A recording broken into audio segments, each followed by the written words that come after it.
You have done so many things with South Park. It's beyond amazing. But what was it about Despicable Me that inspired you to join the franchise for this third one? You know, it's funny. It was really I got asked out of the blue through my agents, and they're like, "Oh, they're wanting to know if you want to do this," and I was like, "Wow, no one's ever asked me to do that before." It was really the first time anyone had ever asked me to come do a voice on something, and I was like, and at the time, my daughter was about a year and a half old, and I was like, she could actually watch this. Like, this is something I could do that she wouldn't have to, I wouldn't have to keep her away from.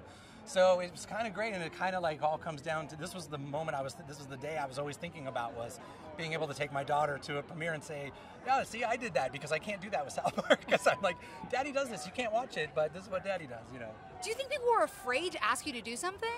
Why didn't you get asked until now? I don't know. I think everyone assumes or knows that I'm a dick, so it's just like, maybe that was it. Well, now you're here, you're at the premiere, your daughter's here. Is that the most exciting part, or is there something else you're really excited to share with audiences? No, honestly, this is all, I'm just doing it all through her. I'm just watching her. And she's not even 4 yet, so she doesn't quite know what's going on, but I was laughing so hard. We got in the press line. Didn't know how she was going to take that. I was holding her in the press line. The flashes all started going up, and she just starts going. I was just like, "Oh, this is awesome!" Did she see Minions? Did she freak out? Did you freak out? Why do you think Minions are so great?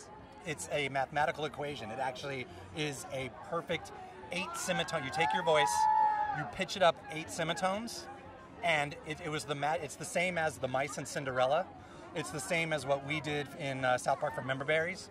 And it's basically just this magic thing. And with Member Berries, it was so dumb because they're just grapes. But we pitched the same thing, and people are like, "Oh, I like those things." And it's like, no, it's a magic semitone thing. It's math. You just blew my mind. Yeah. If you had an army of minions at your disposal, how would you use them? How would I use them? Really just to get me food. I've got people to do everything else, so just to go to Taco Bell for me.